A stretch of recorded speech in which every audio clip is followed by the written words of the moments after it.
Udhna Limbayat bridge પર traffic ભીડ હોવાથી લોકો ગોવિંદનગર ગરનાળાનો ઉપયોગ કરી રહ્યા છે, પરંતુ ચોમાસામાં વરસાદ ન હોય ત્યારે પણ ગરનાળામાં પાણી ભરાયેલું રહે છે।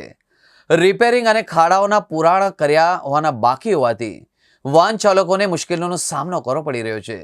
ગોવિંદનગર ગરનાળો ટ્રાફિક બાયપાસ પરંતુ ખરાબ હાલતમાં છે।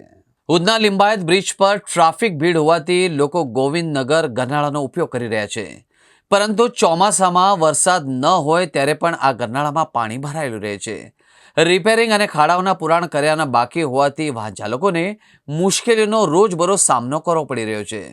ત્યારે સુરતના ઉધના લિંબાયતને જોડતા બ્રિજ પર ભારે ટ્રાફિક હોય છે, ત્યારે વર્ષો જૂના ગોવિંદનગર ગરનાળાનો લોકો ઉપયોગ પણ કરે છે, પરંતુ સમગ્ર ચોમાસા દરમિયાન વરસાદ હોય કે ન હોય ગરનાળામાં ભરપૂર પાણી ભરાય છે અને ગરનાળાનું રિપેરિંગ બાકી હોવાથી ખાડાઓનું પુરાણ પણ ન થતાં ચાલકો ગભડી રહ્યા છે।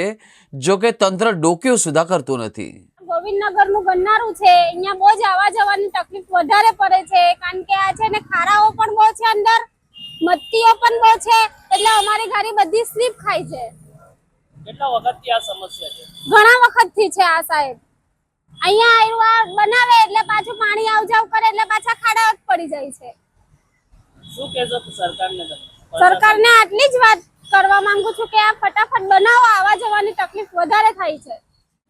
લિંબાયત સામાજિક અગ્રણી તેમજ ગોવિંદનગર ઇન્ડસ્ટ્રીયલ સોસાયટી ઉપપ્રમુખ અહીંયા road number 0 Udhna Sanjaynagar railway ગરનાળામાં કાયમી પાણીનો ભરાવાની જે સમસ્યા છે એના માટે વારંવાર લેખિત, મૌખિક, ઓનલાઈન અરજી કરવા છતાં આનો કાયમી ઉકેલ આવેલ નથી અને ગરનાળામાં મોટા ખાડાઓ પડી જવાથી આવતા જતા વાહનો પડી જાય છે। કેટલાક લોકોનું હાથ અને પગને ચોટ આવેલ છે અને બહુ મોટી સમસ્યા છે, જેથી અમે પ્રશાસનને અપીલ કરીએ છીએ કે આ કાયમી ગંદા પાણીનો ભરાવો જે બાજુમાં ડ્રેનેજ જાય છે તેને કાયમી રીતે કમ્પ્લીટ કરી અને પાણીનો નિકાલ થાય એના માટે ખાસ નમ્ર અરજ છે અને ગરનાળામાં આરસીસી બનાવવામાં આવે તો આ સમસ્યા કાયમી નિકાલ આવે એવી છે।